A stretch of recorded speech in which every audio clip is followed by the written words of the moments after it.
आपण constitutional law new challenges बघतोय आणि आपल्या आधीच्याच लेक्चरचं हे कंटिन्युएशन आहे. यामध्ये आपण right to equality, privatisation and its impact on affirmative actions बघणार आहोत. आपण जे राईट टू इक्वॅलिटीचं संपूर्ण डिस्कशन केलं त्यामध्ये सुद्धा प्रायव्हेटायझेशनचा काय अफर्मेटिव्ह ऍक्शन्स वरती, अफर्मेटिव्ह ऍक्शन्स म्हणजेच रिझर्वेशन वगैरे पॉलिसीज वरती काय परिणाम होतोय हे आपण पाहिलेलं आहे. फक्त आपण एक आन्सर फॉर्मॅटमध्ये हे एकदा बघूयात जेणेकरून अधिक जास्त क्लॅरिटी तुम्हाला येईल या टॉपिक बद्दल. ठीक आहे. First introduction. Right to equality under article 14 to 18. 14 बघितलंय आपण, 15 बघितलंय, 16, 17 आणि 18 सुद्धा बघितलंय. So right to equality under ही सर्व आर्टिकल्स येतात. तुम्हाला जर सांगितलं की हे आर्टिकल्स एक्सप्लेन करा, कॉन्स्टिट्यूशनल प्रोव्हिजन्स एक्सप्लेन करा आणि मग त्याचा परिणाम लिहा, तर आधी आपल्याला काय करायचंय, परिणाम कशावरचा, प्रायव्हेटायझेशनवरचा. तर आधी आपल्याला काय करायचंय, 14 टू 18 किंवा 14 टू जिथपर्यंत आपल्याला इक्वॅलिटीच्या संदर्भातले आर्टिकल्स विचारले असतील, मोस्ट प्रोबॅबली 14, 15, 16 पर्यंत विचारलं जाईल. कारण 16 काय आहे, पब्लिक एम्प्लॉयमेंटच्या रिलेटेड आहे. 15 मध्ये जास्तीत जास्त आपल्याला रिझर्वेशन पॉलिसीज आणि prohibition of discrimination on the basis of, आपल्याला 5 बेसिस दिलेले आहेत. 14 मध्ये आपल्याला इक्वॅलिटी आणि equality before law and equal protection of law बद्दल समजतं. So equal protection of law अंडरच आपल्या काय येतात, अफर्मेटिव्ह ऍक्शन्स येतात. अफर्मेटिव्ह ऍक्शन्स कशाच्या अंडर येतात, इक्वल प्रोटेक्शन ऑफ लॉ या कॉन्सेप्टच्या अंडर येतात. राईट. इक्वॅलिटी बिफोर लॉ असं म्हटलं तर ह्या कॉन्सेप्ट किंवा हे जे प्रोव्हिजन्स आहेत अफर्मेटिव्ह ऍक्शन्स किंवा रिझर्वेशन वगैरे पॉलिसीज, तर त्या उरणार नाहीत. Right. So Indian Constitution guarantees equality before law and equal protection of law. It aim not merely at formal equality but substantive equality. Substantive equality ची कॉन्सेप्ट सुद्धा आपण आधीच्या लेक्चर मध्ये, म्हणजे जेव्हा पहिलं लेक्चर आपण राईट टू इक्वॅलिटीचं घेतलंय तेव्हा बघितलेलं आहे. सिक्वेन्सनी लेक्चर बघा जेणेकरून या ज्या काही कॉन्सेप्ट्स आहेत त्या पुन्हा पुन्हा मला समजवाव्या लागणार नाही, तुम्हाला त्या समजलेल्या असतील आणि ते बेटर अंडरस्टँडिंग सुद्धा तुम्हाला मिळेल. Recognising historical and social disadvantages faced by certain groups.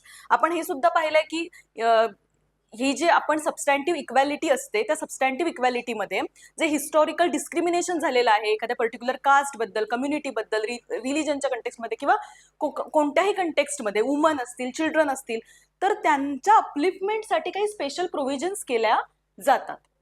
ठीक आहे. Affirmative action in the form of reservation and special provisions for SC, ST, OBC, women and socially and educationally backward classes. हे आपण पाहिलं. Article 15 चा संपूर्ण जो आपण constitutional provisions पाहिल्या त्यामध्ये हे बघितलं. It is a constitutional tool to achieve real equality. Reservation हे काय आहे, एक कॉन्स्टिट्यूशनल टूल आहे to achieve a real equality. However, with increasing privatization, liberalization and globalization, LPG reforms 1991 नंतर इंडियाच्या कंटेक्स्ट मध्ये झाले, a significant portion of employment, education and services had shifted from public sector to private sector. So हे जे important public functions आहेत ते कुठे shift झालेत, पब्लिक सेक्टर पासून प्रायव्हेट सेक्टर पर्यंत शिफ्ट झालेले आहेत. हे आपण ऑलरेडी बघितलंय. कॉन्स्टिट्यूशनल प्रोव्हिजन्स मी एक्सप्लेन केलेले आहेत आधीच्या व्हिडिओजमध्ये, आधीच्या लेक्चर्समध्ये. पण आपण आता पुन्हा एकदा हे का बघतोय, कारण आपल्याला इम्पॅक्ट ऑन प्रायव्हेटायझेशन सलग समजावा, एक आन्सर लिहिताना कसं लिहावं या संदर्भानं हे लेक्चर आहे. सो लक्ष द्या. ठीक आहे. Rising serious constitutional questions regarding the future of affirmative actions. त्यामुळे सबस्टॅन्टिव्ह इक्वॅलिटीसाठी आपण अफर्मेटिव्ह ऍक्शन्स आणल्यात, किंवा इक्वॅलिटी फक्त मेअर इक्वॅलिटी न राहता ती एक इक्वॅलिटीचं एम काय असलं पाहिजे, अपलिफ्टमेंट ऑफ ऑल असलं पाहिजे, इक्वल प्रोटेक्शन ऑफ लॉ मिळालं पाहिजे. यासाठी इक्वॅलिटी ही कन्सेप्ट यासाठी आपण अफर्मेटिव्ह ऍक्शन्स घेतो. ओके. एखादं गव्हर्नमेंट अफर्मेटिव्ह ऍक्शन्स का घेतं, अपलिफ्टमेंट ऑफ ऑल साठी घेतं, इक्वल प्रोटेक्शन ऑफ लॉ साठी घेतं. पण जेव्हा प्रायव्हेटायझेशन होतं, एम्प्लॉयमेंट, एज्युकेशन आणि सर्व्हिसेसचे जे काही सेक्टर्स आहेत ते पब्लिक सेक्टरकडून प्रायव्हेट सेक्टर्समध्ये जात आहेत. आर्टिकल 16 अंडर रिझर्वेशन आहे, पण आर्टिकल 16 अंडर ज्या पब्लिक एम्प्लॉयमेंट मिळतात त्या पब्लिक एम्प्लॉयमेंट न राहता प्रायव्हेट कंपनीजकडे गेलेले आहेत, प्रायव्हेटायझेशन होत आहे. तर मग यामध्ये या अफर्मेटिव्ह ऍक्शन्सचं काय होणार? सो हा एक सिरियस क्वेश्चन आत्ता बनलेला आहे. So constitutional law new challenges, तो नवीन चॅलेंज काय आहे, राईज ऑफ प्रायव्हेटायझेशनमुळे काय झालंय, अफर्मेटिव्ह ऍक्शन्स वरती त्याचा इम्पॅक्ट दिसायला लागलेला आहे. This is a challenge. Okay, this is a challenge.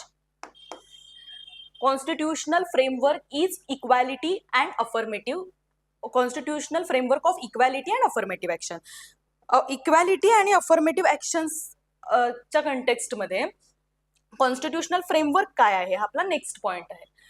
आपण पाहिलेलं आहे कॉन्स्टिट्युशनल फ्रेमवर्क, एकदम डिटेल्ड मध्ये पाहिलंय. इथे फक्त शॉर्टमध्ये लिहिलेलं आहे. आर्टिकल 14 आपल्याला माहिती आहे, या दोन कॉन्सेप्ट आपण बघितल्या होत्या. इक्वल प्रोटेक्शन ऑफ लॉ मध्ये काय लक्षात, रिझनेबल डिस्क्रिमिनेशन अलाउड आहे. मग त्या रिझनेबल डिस्क्रिमिनेशन अंडर कोणत्या 2 टेस्ट होत्या, इंटेलिजिबल डिफरन्शिया अँड रॅशनल नेक्सिस, हे आपण बघितलेलं आहे. ठीक आहे, reasonable classification for social justice permissible आहे. हे जे परमिसिबल रिझनेबल क्लासिफिकेशन आहे त्याच्याच अंडर आपल्या काय येतात, अफर्मेटिव्ह ऍक्शन्स येतात, म्हणून हे बघायचं. ठीक आहे, आर्टिकल 15 काय आहे, प्रोहिबिट्स डिस्क्रिमिनेशन. त्यानंतर आर्टिकल 15(3) मध्ये स्पेशल प्रोव्हिजन्स फॉर वुमन आहे. स्पेशल प्रोव्हिजन्स म्हणजेच काय आहेत, अफर्मेटिव्ह ऍक्शन्स. ठीक आहे, आर्टिकल 15(4) अँड 15(5) मध्ये special provisions for socially and educationally backward class, SC STs including educational institutions. So educational institutions, ज्या प्रायव्हेट एज्युकेशनल इन्स्टिट्यूशन्स आहेत तिथे सुद्धा काय मिळणार आहे, रिझर्वेशन मिळणार आहे SC STsना आणि सोशली आणि एज्युकेशनली बॅकवर्ड क्लासेसना. ठीक आहे, ह्या स्पेशल प्रोव्हिजन्स किंवा रिझर्वेशन पॉलिसीज या सगळ्या कशा अंडर येणार आहेत, अफर्मेटिव्ह ऍक्शन्स अंडर येणार आहेत. ठीक आहे, article 16(1) equality of opportunity in public employment. 16(4) reservation in public employment for backward classes. आता बघा, सर्वांना इक्वल अपॉर्च्युनिटी मिळणार. अपॉर्च्युनिटी सर्वांना मिळवून द्यायची आहे. अपॉर्च्युनिटी सर्वांना केव्हा मिळेल, जेव्हा सर्वजण समान पातळीवरती असतील.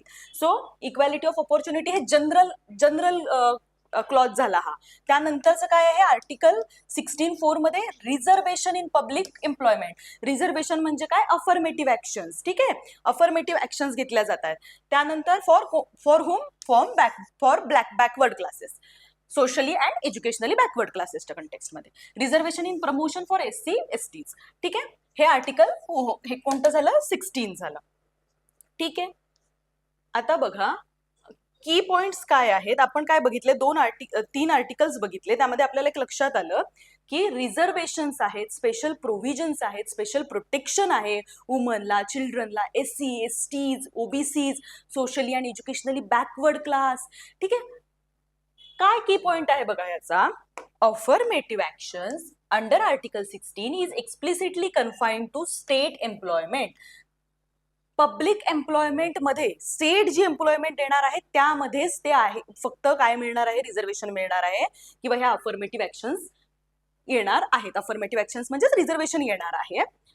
Meaning and scope of privatisation. आता बघा, स्टेटच्याच फक्त कंटेक्स्ट मध्ये येणार आहे, पण आता प्रायव्हेटायझेशन पिक्चर मध्ये आलंय ना 1991 नंतर. आपण LPG रिफॉर्म्स बद्दल डिस्कशन केलेली आहे ऑलरेडी. आपल्याला माहिती आहे की LPG रिफॉर्म्स इंडियामध्ये झालेले आहेत. लिबरलायझेशन, प्रायव्हेटायझेशन, ग्लोबलायझेशन ह्यामुळे ओव्हरऑल जो इकॉनॉमीचा कंटेक्स्ट आहे, ओव्हरऑल जो सोशल कंटेक्स्ट आहे तो बदललेला आहे. Privatisation refers to what, transfer of ownership और management from state to private entities. We all know that. ठीक आहे, reduction of state's role in employment. आता बघा, एम्प्लॉयमेंट मधून स्टेट बाहेर आलंय, एज्युकेशन मधून आलंय, पब्लिक सर्व्हिसेस मधून आलंय. म्हणजे आपला जो रोल आहे स्टेटचा या सगळ्या सेक्टरमध्ये, जो प्रॉमिनंट होता आधीच्या काळामध्ये, तो आता काय झालाय, कमी कमी होत चाललेला आहे. आपल्याला दिसतंय की खूप एज्युकेशनल इन्स्टिट्यूशन्स आहेत ज्या प्रायव्हेट एज्युकेशनल इन्स्टिट्यूशन्स आहेत. हेल्थ सेक्टरमध्ये आपण प्रायव्हेट हॉस्पिटल्स बघतोय. त्यानंतर आपण पब्लिक सर्व्हिसेसमध्ये तुमच्या सॅनिटायझेशन रिलेटेड ज्या काही सर्व्हिसेस असतात, कॉन्ट्रॅक्च्युअल बेसिसवरती लेबर्स प्रोव्हाइड करणाऱ्या कंपनीज आपण बघतोय. सो हे सगळं जे काही घडतंय ते कशामुळे झालेलं आहे, प्रायव्हेटायझेशनमुळे झालेलं आहे. स्टेटचा रोल काय झालेला आहे, कमी झालेला आहे. आता फॉर्म्स काय आहेत बघा, प्रायव्हेटायझेशनचं वेगवेगळ्या प्रकारे प्रायव्हेटायझेशन होऊ शकतं. डिसइन्व्हेस्टमेंट असते. पब्लिक ज्या कंपनीज असतात त्यांची त्यातून इन्व्हेस्टमेंट काढून घेण्याचं काम गव्हर्नमेंट करू शकतं. त्यानंतर public private partnership, outsourcing and contractual employment. ठीक आहे, growth of private educational institutions, हे या फॉर्म मध्ये आपल्याला काय दिसतंय, प्रायव्हेटायझेशन दिसतंय. आता ह्या प्रायव्हेटायझेशनचा काय इम्पॅक्ट झाला, आता आपण बघितलं की अफर्मेटिव्ह ऍक्शन्स असतात, आर्टिकल 16 अंडर ज्या अफर्मेटिव्ह ऍक्शन्स घेतल्या जाणार आहेत त्या फक्त स्टेट जी एम्प्लॉयमेंट प्रोव्हाइड करणार आहे त्याच कंटेक्स्टमध्ये घेतल्या जाणार आहेत. पण मग नंतर आपण पाहिला पॉइंट की काय झालंय, सध्याच्या कंटेक्स्टमध्ये प्रायव्हेटायझेशन झालंय. मग या प्रायव्हेटायझेशनचा काय इम्पॅक्ट होणार आहे अफर्मेटिव्ह ऍक्शन्स वरती ते आता आपण बघूयात.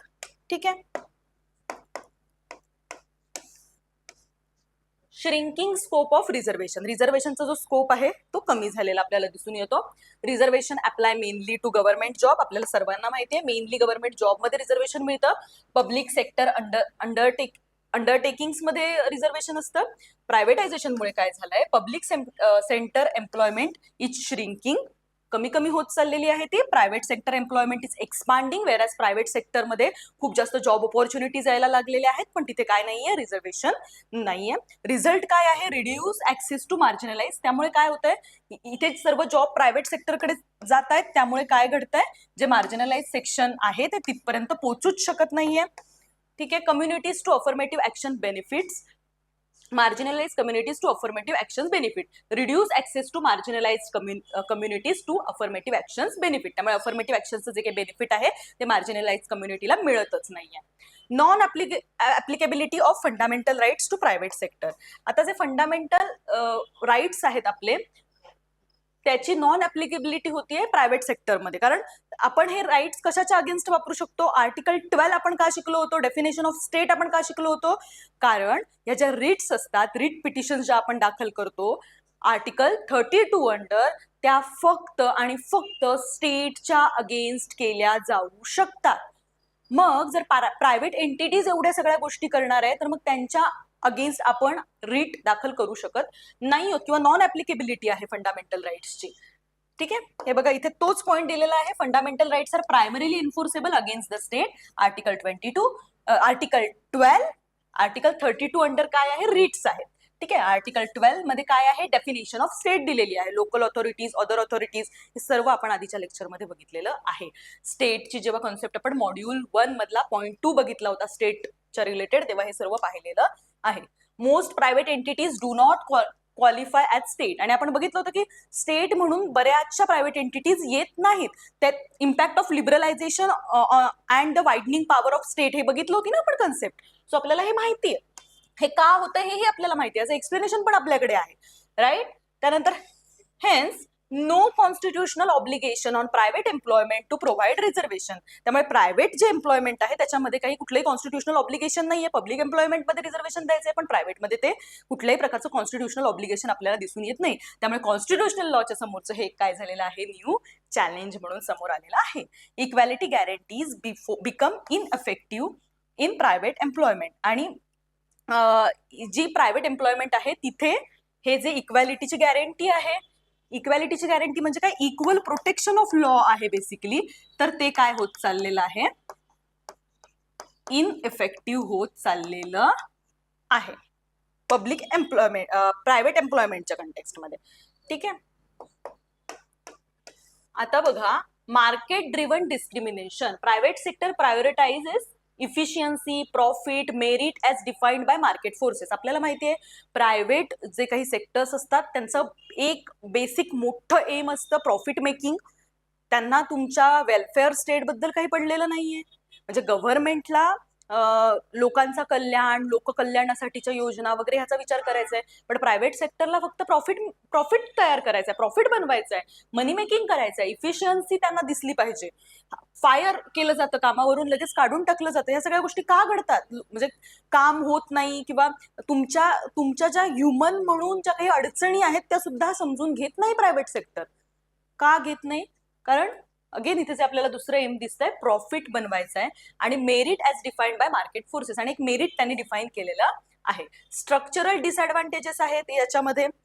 ठीक आहे, आपल्याला बघताना वाटतं की हा ग्रोथ होतीये, पैसा वाढतोय, तुमचा जीडीपी ग्रॉस डोमेस्टिक प्रोडक्ट वाढतंय, पण बेसिक गोष्टी काय घडतायत बघा, पॉवर्टी आहे.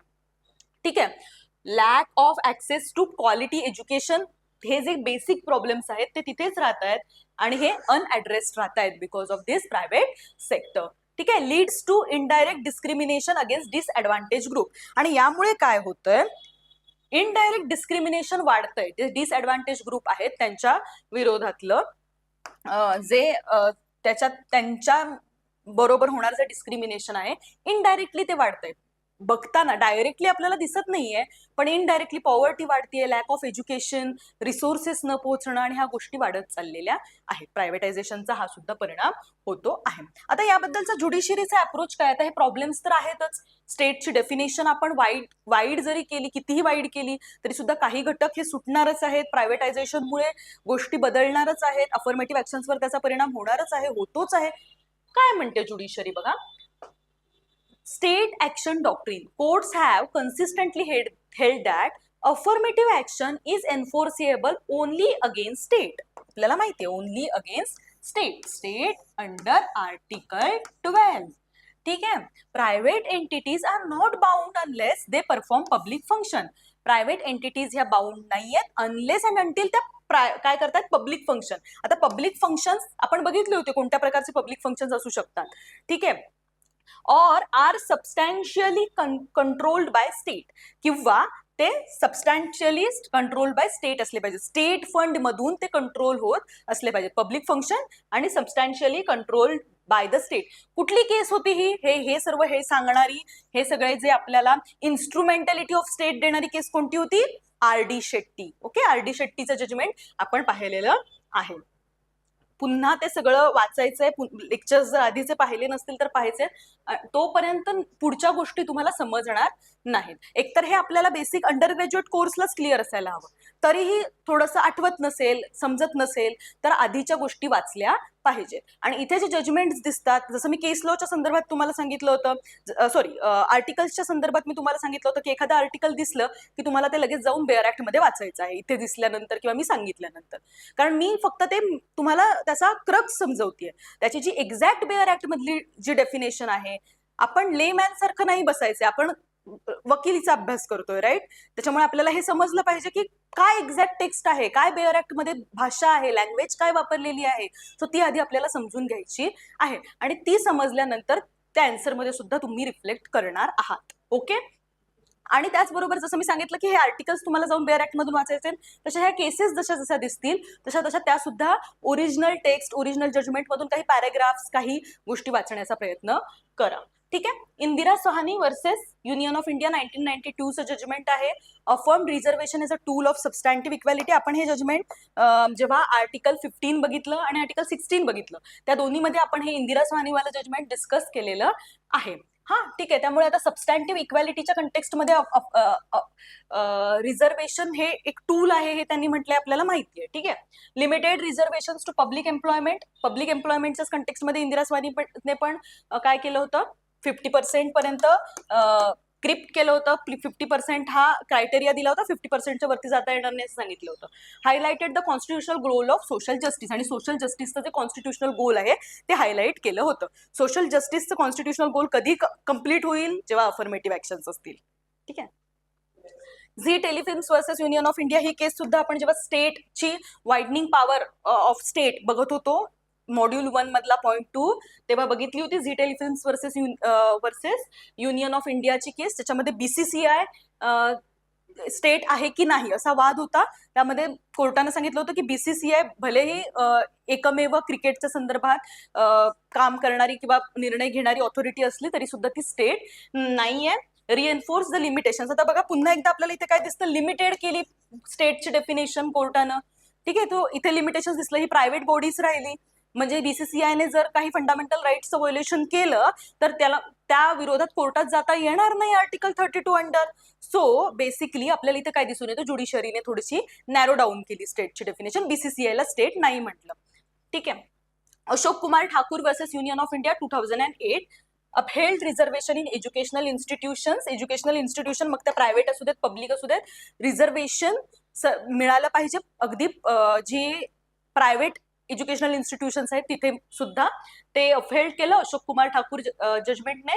त्यानंतर excluded unaided private institutions from mandatory reservations. ठीक आहे. आणि ज्या अनएडेड प्रायव्हेट इन्स्टिट्यूशन्स आहेत त्यांना मॅन्डेटरी रिझर्वेशनच्या प्रोव्हिजन मधून काय केलं, एक्सक्लूड केलं. ठीक आहे. आणि मग परत एकदा आपल्याला इथे काय दिसून येतं, अगेन स्टेटने थोडंसं नॅरो डाऊन केलेलं आपल्याला दिसून येतं. So privatisation versus substantive equality. आता एक वाद आपल्याला दिसतो इथे. एका बाजूला स्टेटची डेफिनेशन आहे, वाईड होतीये ती because of liberalisation, because of privatisation. आणि आपल्याला एक वाद दिसून येतो की अफर्मेटिव्ह ऍक्शन्स किंवा तुमची सबस्टॅन्टिव्ह इक्वॅलिटी किंवा इक्वल प्रोटेक्शन ऑफ लॉ, या सगळ्या कॉन्सेप्ट एका बाजूला, वर्सेस प्रायव्हेटायझेशन, जी काळाची गरज आहे, जे घडतं इकॉनॉमीमध्ये सध्या. सो यामध्ये प्रायव्हेटायझेशन काय प्रमोट करतं, formal equality. Okay, formal equality आपल्याला दिसते प्रायव्हेट कंपनीजमध्ये. प्रायव्हेट कंपनीज म्हणतात की आमच्याकडे काही नाही, कोणी येऊ शकता, मेरिट बेस्ड गोष्टी इथे घडणार आहेत, मेरिटवरती आम्ही लोक हायर करतो, मेरिटवरती आम्ही पेमेंट देतो, मेरिटवरती जे काही तुमचं प्रमोशन्स असतात ते होतात या जॉब्समध्ये. त्यामुळे इथे असं आपल्याला दिसतं की एक फॉर्मल इक्वॅलिटी आहे, फॉर्मली सगळे काय आहेत, समान आहेत. पण सोशल स्ट्रक्चरचा इथे विचार दिसतो का, नाही दिसत आहे. ठीक आहे. नेक्स्ट पॉइंट काय आहे, बट द कॉन्स्टिट्यूशन काय डिमांड करतं. ठीक आहे, यामध्ये आपल्याला काय दिसत नाही, प्रायव्हेटायझेशन मध्ये फॉर्मल इक्वॅलिटी दिसते, पण कॉन्स्टिट्यूशन डिमांड करतं substantive equality, that is equal outcomes and opportunities. सर्वांना पण ऑपॉर्च्युनिटी सर्वांना समान आहेत का, तुम्ही म्हणताय की सगळे समान आहेत, आमच्याकडे कोणीही येऊ शकतं, पण कोणीही येऊ शकण्याच्या मधले जे हर्डल्स आहेत ते हर्डल्सच कमी केले गेले नाही आहेत, राईट. सो सबस्टॅन्टिव्ह इक्वॅलिटी आपल्याला दिसत नाहीये. This creates a constitutional tension, challenge आहे. ओके, आपला पेपर्स न्यू चॅलेंजेसचा आहे, त्यामुळे हे एक चॅलेंज झालं, हे कॉन्स्टिट्युशनल टेन्शन आहे. Market logic versus social justice. आता मार्केट एक लॉजिक लावतंय ना की सगळे समान आहेत, कॉन्स्टिट्यूशन आल्यापासून आता इतक्या वर्षानंतर सगळे समान आहेत, सगळ्यांची प्रगती झाली आहे, सगळं व्यवस्थित आहे, असं मार्केट म्हणतंय. वेअर ॲज आपल्याला काही सर्वेज, आपल्याला आजूबाजूची परिस्थिती, आजूबाजूची पॉवर्टी, एज्युकेशनल इनइक्वालिटी, सगळ्या गोष्टी दिसत आहेत. सोशल इनजस्टिस आपल्याला दिसतोय. Efficiency versus inclusiveness. आता परत प्रायव्हेटायझेशन मध्ये इफिशियन्सीवरती फोकस आहे, काही कामं इफिशियंटली झाली पाहिजेत. तुम्ही जर तुमचं जे ऍडमिनिस्ट्रेटिव्ह एफिशियन्सी वगैरे कॉम्प्रोमाइज करून लोक भरत असाल तर तुमच्या देशाचा विकास कसा होणार. तुम्ही कमी मार्क्स किंवा कमी पोटेन्शियल असलेल्या व्यक्तीला, इफिशियन्सी कमी असलेल्या व्यक्तीला जर मोठ्या मोठ्या पदांवर बसवत असाल तर तिथे इफिशियन्सी दिसणार नाही, असं एक लॉजिक आहे. वेअरएज दुसरं लॉजिक काही इन्क्लुझिव्हनेस असायला हवा ना, त्यांची पण काहीतरी बाजू आहे, त्यांचं पण काहीतरी म्हणणं आहे, ते म्हणणं समोर येण्यासाठी काय जॉब्स मिळाले पाहिजेत, अपॉर्च्युनिटीज मिळाल्या पाहिजेत. सो दिस इज, हा सगळा काय आहे, हे कॉन्स्टिट्युशनल टेन्शन आहे. आता need for rethinking affirmative actions in era of privatisation. आता काय तयार झालंय, या सगळ्या टेन्शनमुळे काय झालंय, रिथिंकिंगची गरज निर्माण झालेली आहे. पॉसिबल अप्रोचेस काय आहेत, extending affirmative action policies to private sector through legislation. आता लेजिस्लेशनला एखादा कायदा करावा लागेल, तुम्ही सजेस्ट करू शकता कशा पद्धतीचा तो कायदा असू शकतो, राईट. कारण तुम्ही LLM चे स्टुडंट आहात, स्कॉलर्स आहात, तर स्कॉलर्स काय करू शकतात, सजेस्ट करू शकतात, पॉलिसीज सजेस्ट करू शकतात प्रायव्हेट सेक्टरच्या इन्क्लुजन करण्यासाठी, अफर्मेटिव्ह ऍक्शनचा स्कोप एक्सटेंड करण्यासाठी. ठीक आहे. इन्सेंटिव्ह बेस्ड रिझर्वेशन मॉडेल्स दिले जाऊ शकतात. Mandatory diversity reporting, strengthening education and skill development for marginalise group. आता एज्युकेशन त्यांच्यापर्यंत नेऊयात, स्किल नेऊयात, ज्या बेसिसवरती ह्या प्रायव्हेट कंपनीज चालतायत, ज्या बेसिसवरती प्रायव्हेट कंपनीज हायर करतायत लोक. सो आपण ट्राय करूयात की हे सर्व मार्जिनलाइज ग्रुप पर्यंत पोहोचेल. एक इक्वॅलिटी, जी फॉर्मल इक्वॅलिटी ते म्हणतात, त्या फॉर्मल इक्वॅलिटीच्या रेसमध्ये हे लोक सुद्धा, म्हणजे मार्जिनलाइज लोक सुद्धा येऊ शकतील. Broad interpretation of state for entities performing public function. आता आपण हे वायडन केलेलीच आहे डेफिनेशन स्टेटची, पण अजून पण ह्या एंटिटीज वाढणार, अजून पण गोष्टी वाढणार, अजून पण टेन्शन वाढणार. सो जे पब्लिक फंक्शन करत आहेत त्यांना स्टेट कन्सिडर करणं, ते प्रायव्हेट असू देत, पब्लिक असू देत, कोणी असू देत, त्यांना काय मानणं, पब्लिक फंक्शन परफॉर्म करतायत तर स्टेट मानणं, ही गरज निर्माण झालेली आहे या सगळ्या टेन्शन मधून. ठीक आहे. त्यानंतर इंटरनॅशनल पर्स्पेक्टिव्ह काय आहे, many countries adopt diversity obligations in private employment to address systematic inequality. Inequality फक्त भारतात आहे का, नाही, इतर कंट्रीजमध्ये सुद्धा ती आहे, इतर कंट्रीजमध्ये सुद्धा रिझर्वेशनच्या पॉलिसीज आहेत. सो त्या कंट्रीजनी काय केलंय, डायव्हर्सिटी ऑब्लिगेशन्स अडॉप्ट केलेले आहेत इन प्रायव्हेट एम्प्लॉयमेंट. सो ही जी सिस्टमॅटिक इनइक्वॅलिटी तयार होतीये ती ऍड्रेस केली जाते. Privatisation has significantly diluted the effectiveness of affirmative actions. आपल्याला माहिती आहे सिग्निफिकंटली हा जो अफर्मेटिव्ह ऍक्शनचा प्रभाव आहे तो डायल्यूट करत चाललाय प्रायव्हेटायझेशन हळूहळू. Thereby undermining the constitutional promise of equality and social justice. त्यामुळे जे प्रॉमिस होतं, जे कॉन्स्टिट्यूशननं आपल्याला केलेलं आहे, कॉन्स्टिट्युशनल लॉ मध्ये आपण बघितलंय इक्वॅलिटी आणि सोशल जस्टिसचं ते कुठेतरी अंडरलाईन बाजूला होतंय, बाजूला सरतंय असं आपल्याला दिसतंय. While the right to equality remains a fundamental guarantee, its realisation in privatised economy requires innovative legal and policy response. So आता आपल्याला काय गरजेचं आहे, इनोव्हेटिव्ह लीगल आणि पॉलिसी रिस्पॉन्स गरजेचा आहे. तुम्हाला कोणता इनोव्हेटिव्ह रिस्पॉन्स सुचत असेल तर तुम्ही तो तुमच्या आन्सर मध्ये कोट करू शकता. ठीक आहे. To uphold the transformative vision of the constitution, affirmative action must evolve beyond public sector. So affirmative actions ज्या आहेत त्या पब्लिक सेक्टरच्या सुद्धा पुढे गेल्या पाहिजेत and address inequalities to create perpetual by market forces. आता जे मार्केट फोर्सेसनी तयार केलेली जी नीड आहे ती आपण लक्षात घेतली तर ह्या ज्या रिझर्वेशनच्या पॉलिसीज आहेत, अफर्मेटिव्ह ऍक्शन्स आहेत, अफर्मेटिव्ह ऍक्शनचा फॉर्म बदलून फक्त रिझर्वेशन म्हणजे अफर्मेटिव्ह ऍक्शन्स नसतात. ओके, अफर्मेटिव्ह ऍक्शन्स म्हणजे बेसिकली अशा प्रकारच्या ऍक्शन्स की तुम्ही मार्जिनलाइज ग्रुपला, वुमन, चिल्ड्रन, एससी, एसटीज, इंडियाच्या कंटेक्स्टमध्ये एससी, एसटीज, ओबीसीजना त्यांच्या अपलिफ्टमेंटसाठी काहीतरी प्रोव्हिजन्स करताय, काहीतरी ऍक्शन्स घेताय. ठीक आहे, त्याला अफर्मेटिव्ह ऍक्शन्स म्हणतात. हे सगळं डिफाईन करणं आणि हे अशा पद्धतीने स्ट्रक्चरल आन्सर देणं ही गरजेची गोष्ट आहे तुमच्या LLMच्या पेपरमध्ये. ठीक आहे, त्यामुळे हे लक्षात ठेवायचं आणि असं लिहून यायचं आहे. आपल्या सिलेबस मधला next point empowerment of woman आहे.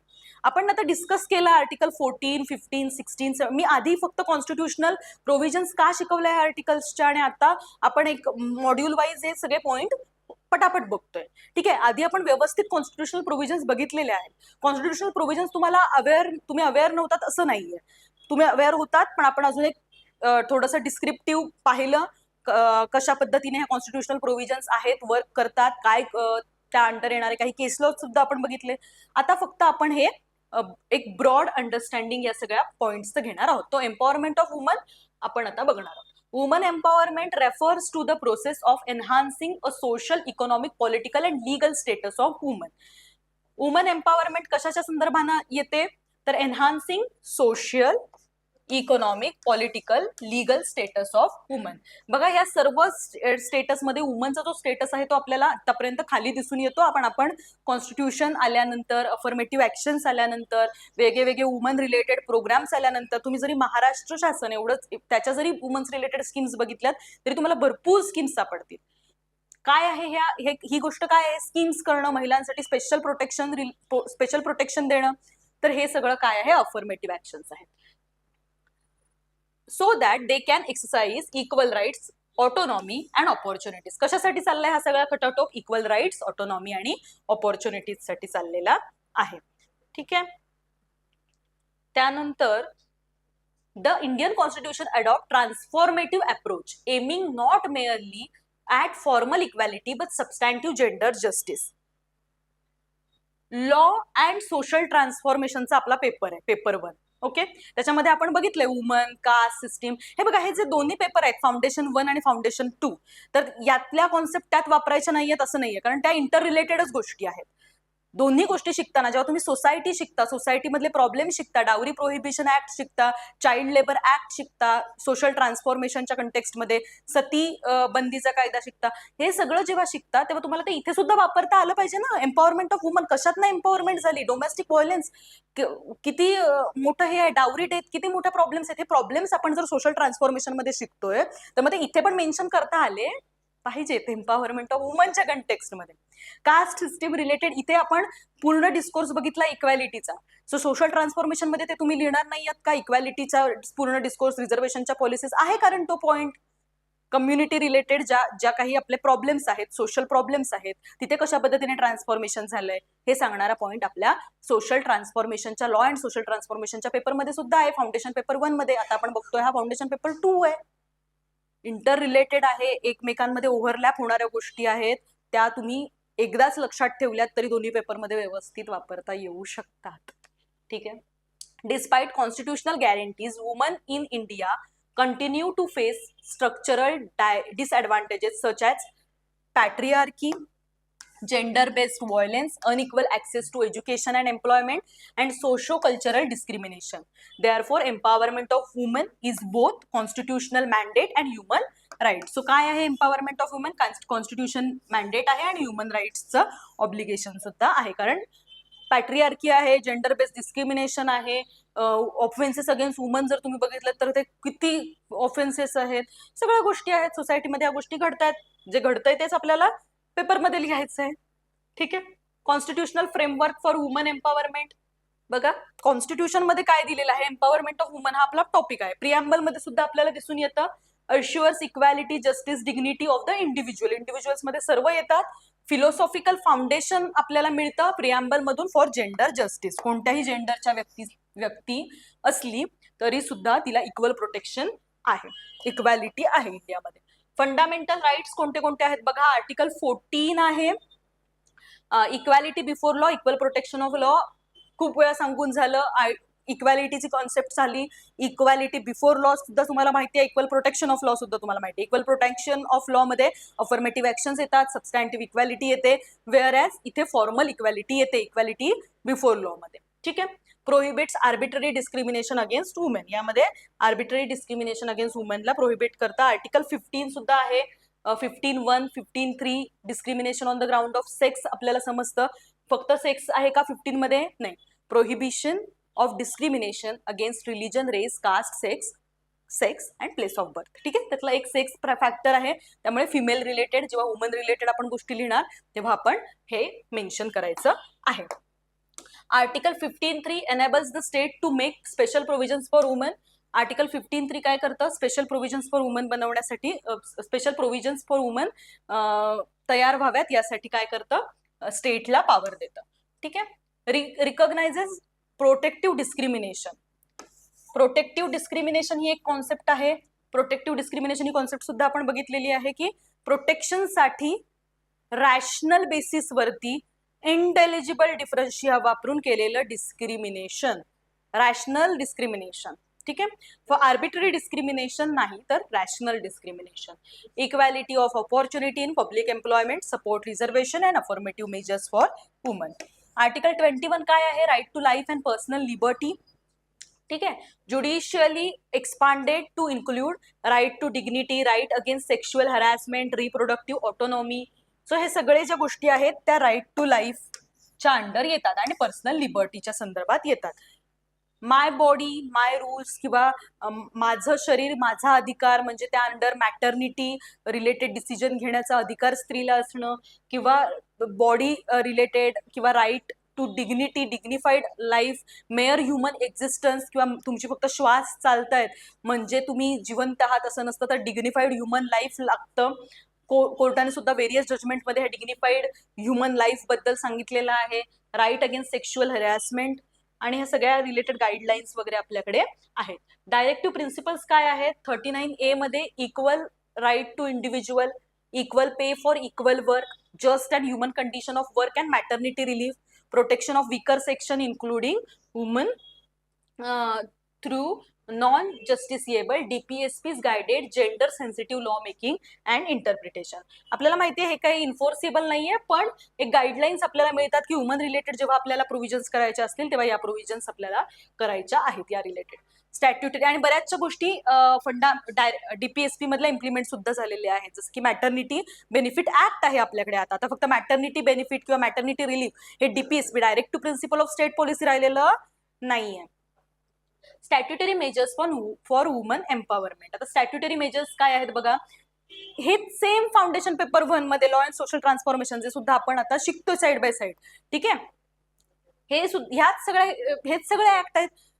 वुमनचा कंटेक्स्ट, कास्टचा प्रॉब्लेम, जेंडरचा प्रॉब्लेम, लँग्वेजचा प्रॉब्लेम, किंवा तुमचं जे काही कॉन्स्टिट्यूशनच्या समोरचे जे काही प्रॉब्लेम्स आहेत, जे सोशल प्रॉब्लेम्स आहेत, ते सोशल ट्रान्सफॉर्मेशन मधले सोशल प्रॉब्लेम्स वेगळे आणि न्यू चॅलेंजेस मधले वेगळे असं असणार नाहीये. ठीक आहे. प्रॉब्लेम सेमच आहेत, कंट्री एकच आहे, कॉन्स्टिट्यूशन एकच आहे. Okay.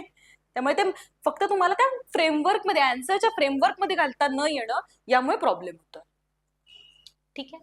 Protection of woman from domestic violence act 2005 reorganizes domestic violence as a violation of human right, provides civil remedies, protection orders, residence orders, maintenance, वेगळ्या वेगळ्या प्रकारच्या ऑर्डर्स याच्या थ्रू मिळतात. डोमेस्टिक व्हायलन्स ऍक्ट 2005 चा आपल्याला माहिती आहे. Sexual harassment of woman at work place 2013 चा कायदा आहे.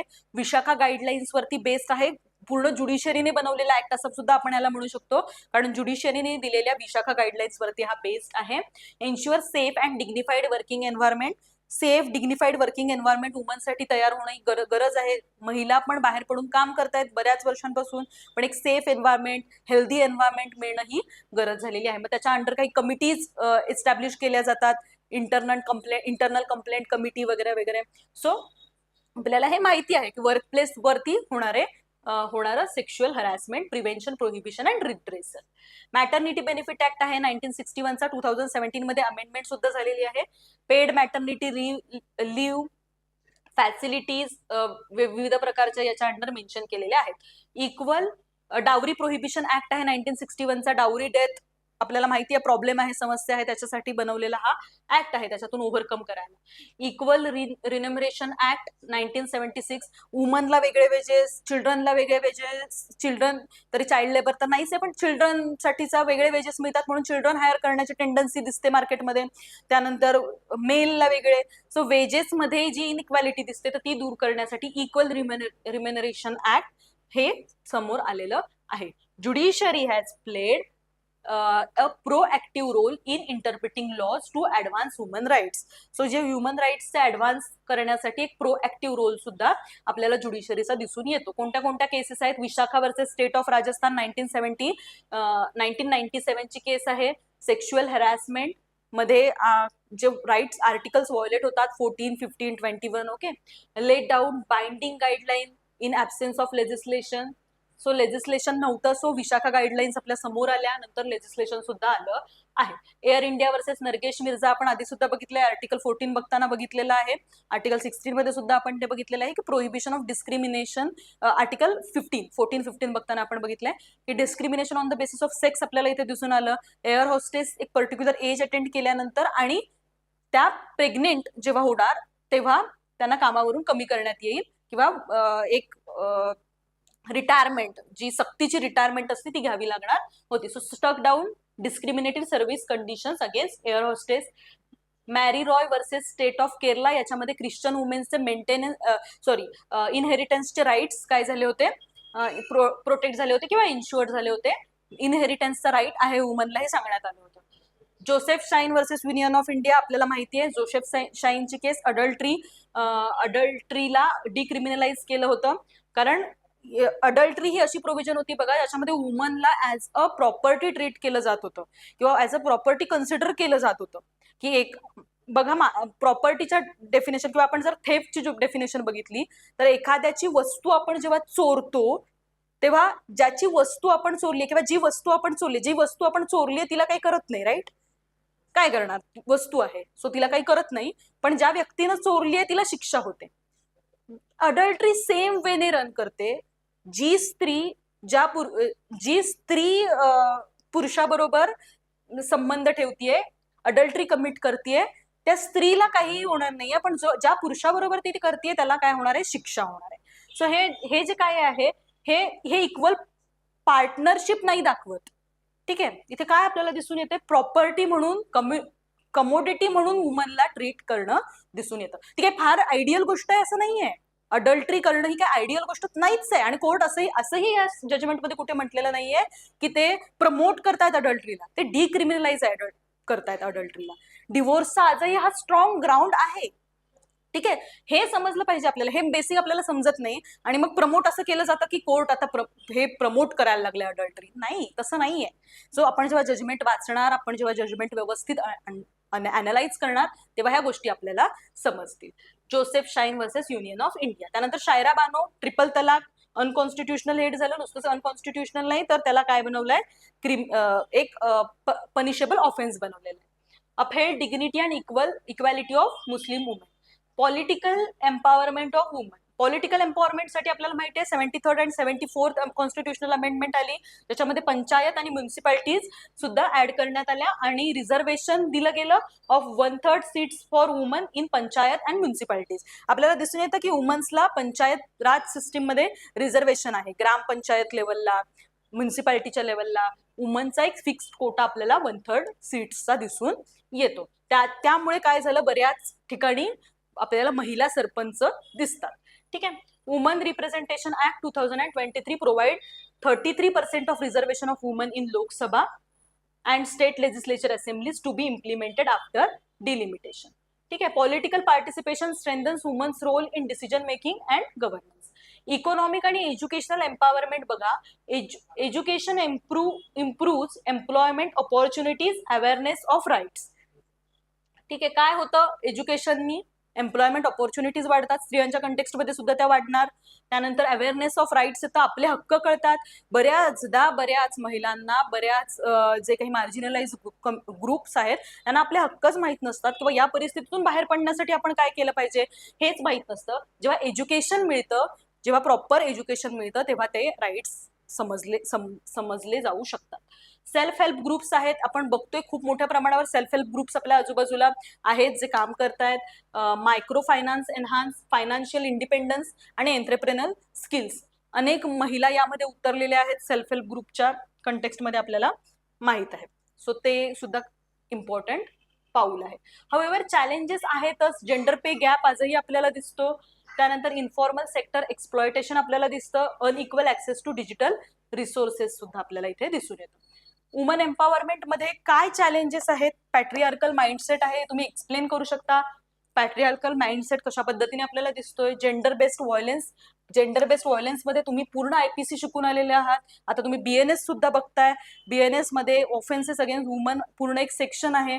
सो आपल्याला क्राईम माहिती आहे, जेंडर बेस्ड व्हायलन्स आपल्याला माहिती आहे, रेप, परत अनेक प्रकारचे जे काही अजून व्हायलन्स आहेत ते आपल्याला नोन आहेत, ऍसिड अटॅक वगैरे आहेत.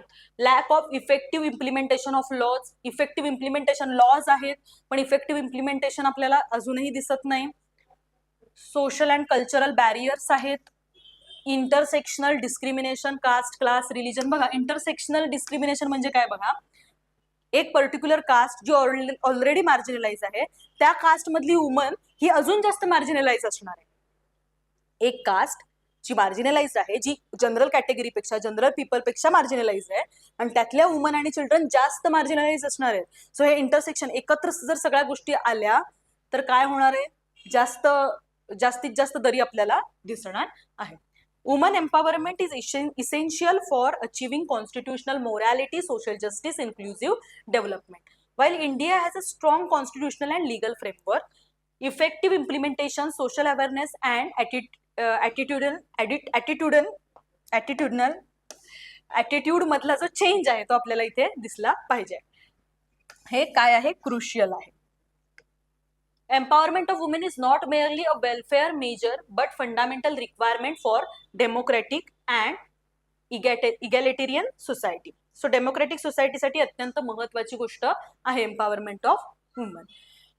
ठीक आहे. एम्पॉवरमेंट ऑफ वुमन हा पॉईंट तुम्हाला सर्व समजलेला असेल. आर्टिकल्स आपण बघितलेत, त्यानंतर आपण प्रायव्हेटायझेशनचा काय इम्पॅक्ट होतोय अफर्मेटिव्ह ऍक्शन्स वरती ते पाहिलंय, आणि एम्पॉवरमेंट ऑफ वुमन ची काय गरज आहे, का नीड आहे, अफर्मेटिव्ह ऍक्शन्स का घेतल्या गेल्या पाहिजेत वुमनच्या कंटेक्स्टमध्ये आणि त्या कशा पद्धतीनं घेतल्या जात आहेत, ज्युडिशियरी कशा पद्धतीने रोल प्ले करते हे सुद्धा आपण इथे पाहिलं. आता आपल्या सिलेबस मधला, आपल्या मॉड्यूल मधला नेक्स्ट पॉइंट आहे freedom of press and challenges of new scientific development.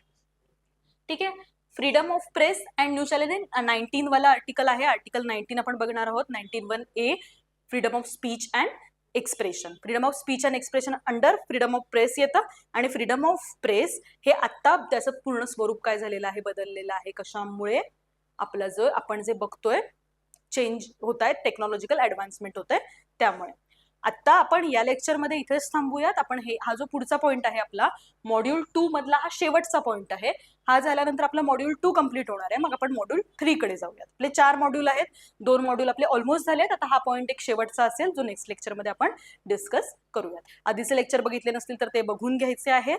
आणि आता पुढच्या लेक्चरमध्ये आपण हे बघूयात. ठीक आहे, आता आपण इथे थांबूयात. थँक्यू.